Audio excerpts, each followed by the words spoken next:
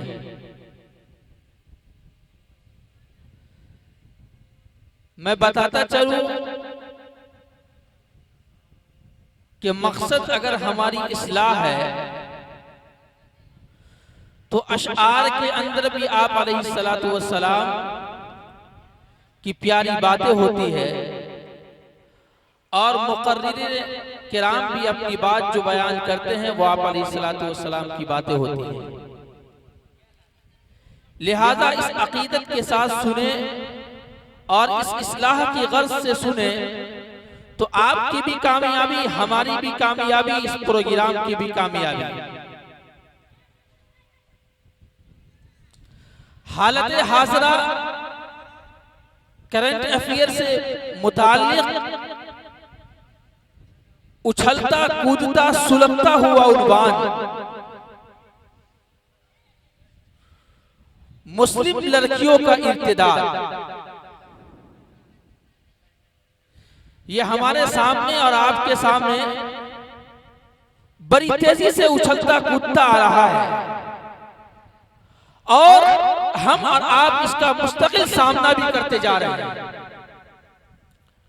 मैं आपको बताता चलूं कि गैरों की तहजीब ने, गैरों की सियासत और मक्कारी ने ये कभी भी मुसलमानों को बचकर नहीं छोड़ा। हम वक्त उसकी जिंदगी, हम वक्त उसके इस्लाम को चैलेंज किया, हम वक्त उसको चैलेंज किया और इस्लाम को मिटाने की साजिशें रची, मुख्तलिफ तरीकों को अपनाया गया, हर तरीके में वो नाकाम हुआ। अब ये तरीका आखिरी आया है जो औरतों के इर्तिदाद की जानिब राग़िब किया है। ये गैरों की तहजीब है, गैरों का ये तरीका है, गैरों आरएसएस की बनाई हुई तरकीब है। उसका ये मिशन है कि मुसलमान माओ और बहनों, मुसलमान की बेटियों की इज्जत और आबरू पर किस तरीके से लूटा जाए, ये उसका बनाया हुआ मंसूबा है, ये बनाया हुआ उसका पैगाम है कि उन्होंने पहले लव जिहाद का अल्फाज निकाला। आपको मैं बताता चलूं कि लव जिहाद की तफसीर उन्होंने क्या की है, लव जिहाद का मफहूम उन्होंने क्या बयान किया है। लव जिहाद का मफहूम उन्होंने ये बयान किया, अपने गैर मुस्लिम नौजवानों में ये पैगाम दिया और नौजवानों को ये बतलाया कि मुसलमान गैर मुस्लिम की लड़कियों के साथ इसको मोहब्बत का पैगाम देती है और इसको मोहब्बत करके गैर मुस्लिम लड़कियों के साथ मुसलमान लड़के शादियां रचाते हैं। ये दरअसल लव जिहाद का पैगाम दिया और पूरे में शोर शराबा किया, पूरे हिंदुस्तान में इस बात को फैलाया और आया किया और लोगों के जज्बात को उभारा, गैर मुस्लिम नौजवानों के जज्बात को ये पैगाम दिया कि हमारी गैर मुस्लिम लड़कियों के साथ मुस्लिम नौजवान खिलवाड़ कर रहा है। लिहाजा सबसे पहले जो बोतान उड़ाया और अल्फाज को निकाला, लव जिहाद का नाम दिया। मैं आपको बताता चलूं कि लव जिहाद की ये तफसीर ने, लव जिहाद का ये मफहूम ने गैरों के नौजवानों के अंदर एक बलबला पैदा किया, गैरों के नौजवानों के अंदर एक जोश पैदा किया और बंगाल से इस नारे को फैलाया, बंगाल से नारा लगाया कि बेटी बचाओ, बेटी बचाओ, बहू बचाओ का नारा लगाया और ये पैगाम दिया, अपने नौजवानों को पैगाम दिया कि मुस्लिम नौजवान हमारी बेटियों और बहनों के साथ इसको मोहब्बत की शादी करता है। लिहाजा गैर मुस्लिम नौजवान कान खोल के सुन ले। उन्होंने ये पैगाम दिया कि मुसलमान की लड़कियों को टारगेट करना है और मुसलमान की लड़कियों को निशाना बनाना है और मुसलमान की लड़कियों को निशाना बनाकर अपने मिशन में काम होना है। बंगाल से चला, बंगाल में ये ऐलान हुआ और ये बयान किया कि अपनी बेटियों को बचाओ, बहू बचाओ। बंगाल से ये तहरीक चली, महाराष्ट्र में कदम रखी, महाराष्ट्र से कदम रखी, हिंदुस्तान के दूसरे सूबों तक पहुंची और ये पैगाम दिया गैर मुस्लिमों ने कि बेटी बचाओ और बहू बचाओ का मतलब ये बयान किया कि अपनी बेटियों को मुसलमान लड़कों के चंगुल से छुड़ाओ, जो उन्होंने प्रोपेगेंडा किया था, हालांकि इसकी कोई हकीकत नहीं थी, और मुसलमानों की लड़कियों पर निशाना बनाओ और उसकी लड़कियों से अपनी बच्चों की शादी रचाओ। मैं आपको ये बताना चाहता हूं कि उन्होंने ये पैगाम दिया और उस पैगाम को हमने कबूल किया, एक्सेप्ट किया और उसके किए हुए करतूत को, उसके बनाए हुए मिशन को, उसके तर्ज अमल को हमने सोचा और अपनाया। मैं आपको बताता चलूं कि आखिर ये मिशन में वो कामयाब क्यों है। उसका एक मिशन है, हम वक्त एक मिशन तैयार करता है और वो अपने मिशन में कामयाब होता है। मैं आपको ये बताता चलूं कि वो अपने मिशन में कामयाब क्यों है, इसका रीजन क्या है, इसकी वजह क्या है। इसकी वजह समझे और वजह के बाद इसके बाद सद्देबाब इसका क्या है। इस तहरीक को बंद करने का तरीक़ाकार किया है, उस तरीक़ेकार को समझेंगे और अपनी जिंदगी में अमल में लाएंगे तो हमारी आज नौजवान मुस्लिम बच्चियां बड़े दर्द के साथ, दिल की आग के साथ मैं ये पैगाम देता हूं गार्जियनों को कि हमारी मुस्लिम बच्चियां, नौजवान बहनें गैर मुस्लिम लड़कों के साथ अपनी शादी रचा रही है, अपनी जिंदगी को बर्बाद कर रही है। मैं ये पैगाम देता हूं कि आखिर ये बातें कहां से पैदा हुई, आखिर वजूहात क्या हुई। क्या आपने हुजूर सल्लल्लाहु अलैहि वसल्लम की जिंदगी को नहीं देखा, हज़रत फातिमा की जिंदगी को नहीं देखा। आप अलैहिस्सलातु वस्सलाम ने हज़रत फातिमा की 14 वर्ष की उम्र में हज़रत अली से शादी किया था। क्या हुजूर से ज्यादा अक्लमंद है, हुजूर से ज्यादा हमें समझ में आता है। हुजूर ने कुछ न कुछ मसलियत रखा था, कुछ बयान किया था। आज के जमाने की बच्चियां, मैं ये कहता हूं कि लड़कियां 9 या 10 साल की होती है, वो बुलूगियत के कदम पर चढ़ जाती है। 12 साल ये जमाना हुआ करता था कि एक जमाने में फखा ये बयान करते हैं कि लड़की की बुलूगियत की जो उम्र है वो 15 साल है। लेकिन मैं आपको बताता हूं कि ये जदीद जमाना, मोबाइल का जमाना, इस जमाने ने ये बयान किया कि लड़कियां आज के दौर में बालिग होती है, वो 9 या 10 साल या 11 साल की उम्र में लड़कियां बालिग हो जाती है। ये गैरों का मिशन है, गैरों का पैगाम है, एक बनाई हुई तारीख है। स्कूलों में, कॉलेजों में, यूनिवर्सिटीज में इसकी एक तारीख चलाई जाती है। आप मोबाइल उठाकर देखें, वीडियोस उठाकर देखें और गैरों के तरीकों को आप अपनाएं कि उसकी क्या तारीखें हैं, उन्होंने अपना क्या मंसूबा बनाया है, उन्होंने अपना क्या प्लान बनाया है। उन्होंने प्लान ये बनाया है कि गैर मुसलमानों की लड़कियों को न तो उससे शादी करना है बल्कि उसकी जिंदगी को बर्बाद करना है। मिशन है उसका। उसने अपने मिशन में ये सोचा, जगह जगह से वक्तन ब वक्तन अपने रिश्तेदारों से, अपने ताल्लुकात वालों से लड़कियों का मोबाइल नंबर, फोन नंबर इस्तेमाल करता है, ढूंढता है और तलाशता है और उसके जरिए वो मुस्लिम लड़कियों को अपने गिरफ्तार में लाना चाहता है, अपने मोहब्बत के जाल में फंसाना चाहता है। ये उस मिशन में है। मैं आपको बताता चलूं कि ये नंबर, ये दरअसल इस मोबाइल की खराबी की बुनियाद पर है। आज से 2200 साल पहले, आज से 22 साल पहले मोबाइल का इजाद हुआ। हिंदुस्तान में 22 साल के बाद मोबाइल आया, लेकिन इस मोबाइल ने दरअसल ये अपनी तहरीक में कामयाब है। मोबाइल बनाने का मकसद सिर्फ और सिर्फ मुस्लिम लड़कियों को टारगेट करना था और मोबाइल बनाने का सिर्फ और सिर्फ मुसलमानों की जिंदगी को, मुसलमानों की जिंदगी को बर्बाद करना था और वो अपने मिशन में कामयाब है। मैं आपको बताता चलूं कि आज से कुछ दिन पहले कंपनियां कभी ये तरीक़ाकार था और ये तरीका था कि 35 रुपया या 30 रुपया आप मोबाइल में डालिए तो आप बात क्या करती थी। जमाना बदला, हालात में चेंजिंग हुई। एक जमाना ऐसा आया कि पूरी रात कंपनियां मोबाइल को फ्री कर देती थी और जमाने में तरक्की आई, जमाना बदलता चलेगा। आज जमाना यह है कि हमारे और आपके हाथों में मोबाइल है और ये मोबाइल एक ऐसा रुख इख्तियार किया है कि 24 घंटे हम और आप मुकम्मल मोबाइल पर व्यस्त और लगे हुए हैं। ये गैरों की तारीख है, गैरों की ये साजिश है। मैं आपको बताता चलूं, अगर से इस साजिश में नुकसान में वो भी है, नुकसान में हम भी है, लेकिन वो नुकसान में होने के बावजूद उसने अपनी एक तहरीक को बनाया है, उन्होंने अपनी एक तहरीक चलानी शुरू की है, लिहाजा उस तहरीक में वो कामयाबी मिल रही है। अगर नुकसान है फिर भी तहरीक में कामयाब है तो उसके लिए कामयाबी है। लेकिन हमारी जो तहरीक है, हमारे लिए जो ये नुकसान है, ये हमारी नौजवान मुस्लिम बच्चियों के लिए वबाए जात बना। कहां से ये वाकया बना, ये बातें कहां से पैदा हुई? इसके हालात कहां से आए? उलमा बयान करते हैं कि ये दरअसल मैं गार्जियनों को ये बताना चाहता हूं कि ये आपकी और हमारी नाअहली की दलील है कि हमारी बच्चियां 20 साल क्रॉस करती है, हमारी बच्चियां 25 साल क्रॉस करती है, हमारी बच्चियां 30 क्रॉस करती है, लेकिन हमने अपनी बच्चियों की तालीमी मैदान में लगाया है, यूनिवर्सिटीज और कॉलेज में पढ़ाया है, स्कूलों में पढ़ाया है, लेकिन हमने अपनी बच्चियों के जज्बात का ख्याल नहीं किया।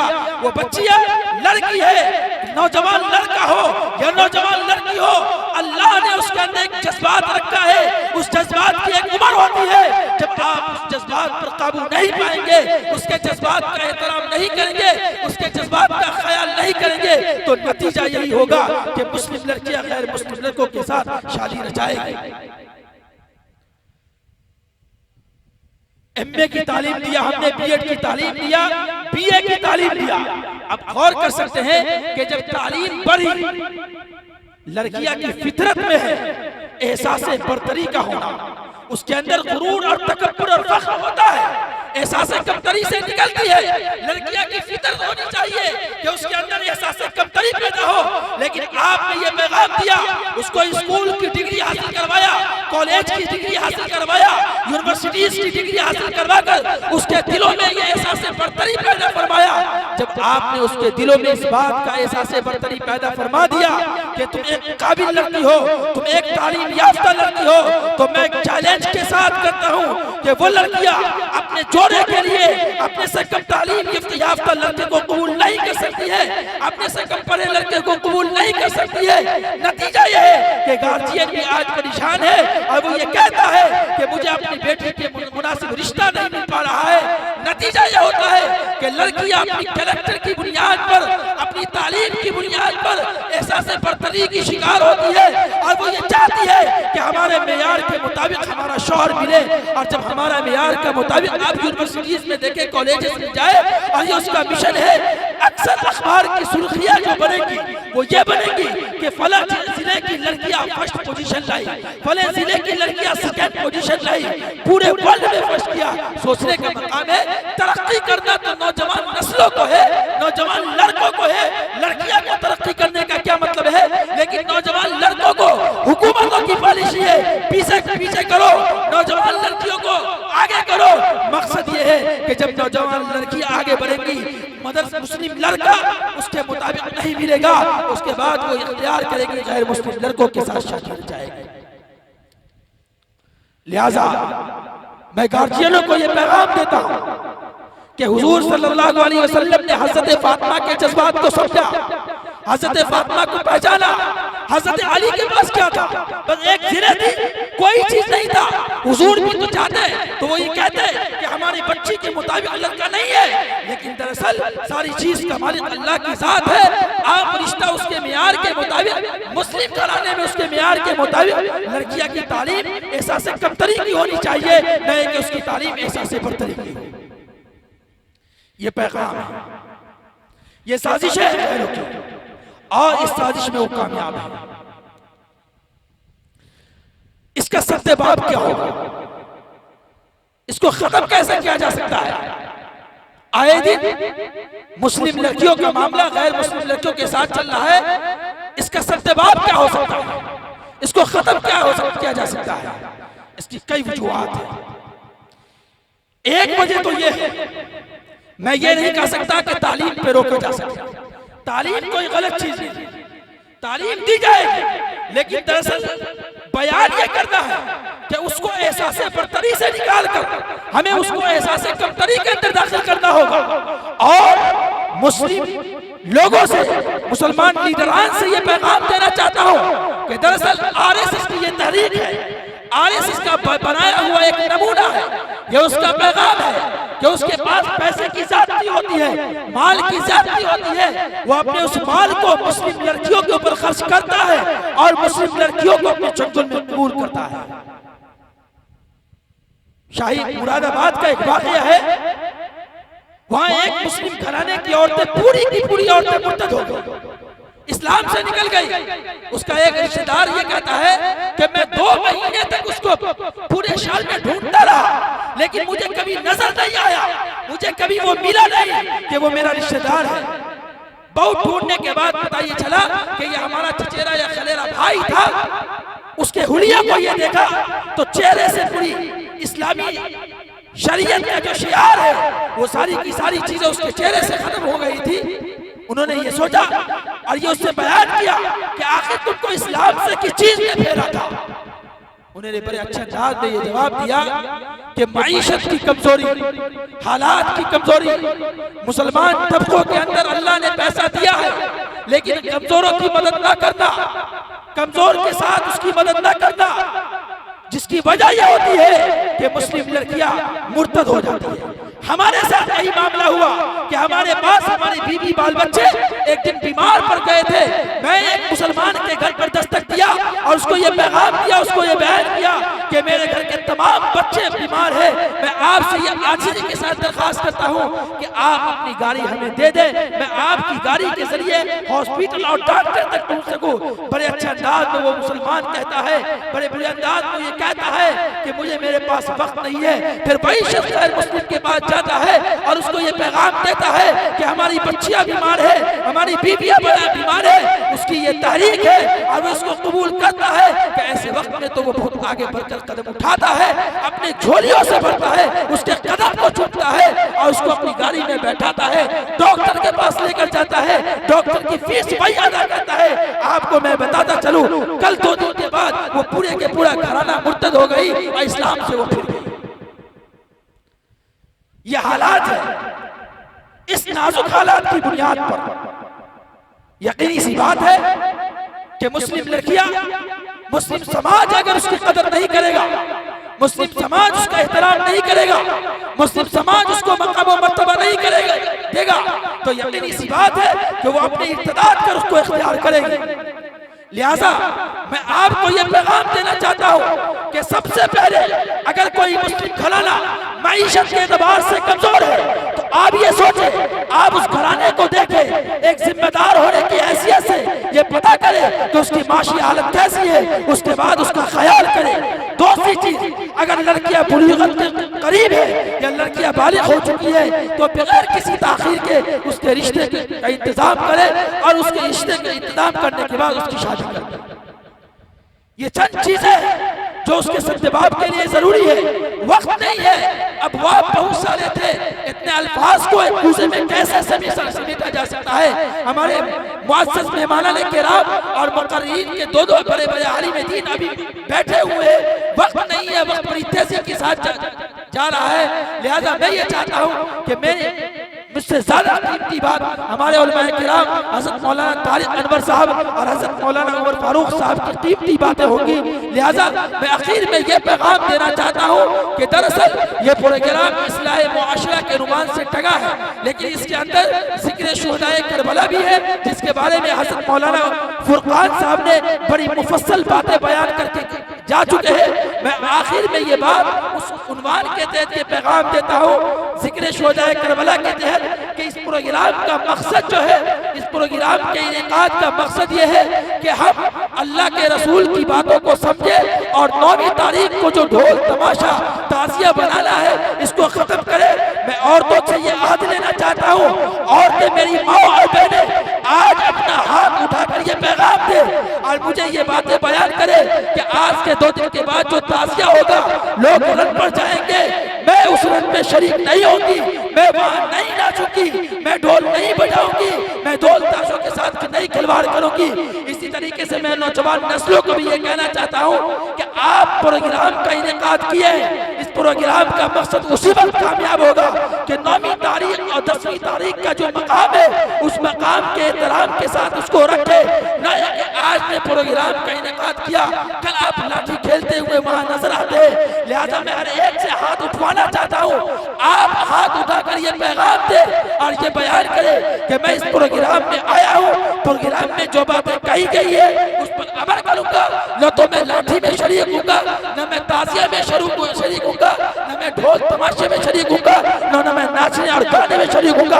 हाथ उठाकर पैगाम दे मेरी माँ और बहनों जहाँ भी बैठी हुई है, आज मैं आपसे ये दरख्वास्त करता हूँ कि आपका पूरी रात का जागना उसी वक्त कामयाब है कि आप हाथ उठाकर ये पैगाम दे कि जो बातें पे बयान की गई है उस पर मैं अमल करूंगा। अल्लाह तबारक व तआला से दुआ है, नाज़िम जलसा साहब भी हमारे सामने आ चुके हैं, लिहाजा अब मैं मेरा अपनी बात को बढ़ा ही नहीं सकता। जब हज़रत हमारे सामने आ गए, अब मैं मेरा किसी आगे बात बढ़ाते हुए मैं अपनी बात को ख़त्म करता हूँ। आमीन व आखिर दावाना अल्हम्दुलिल्लाह।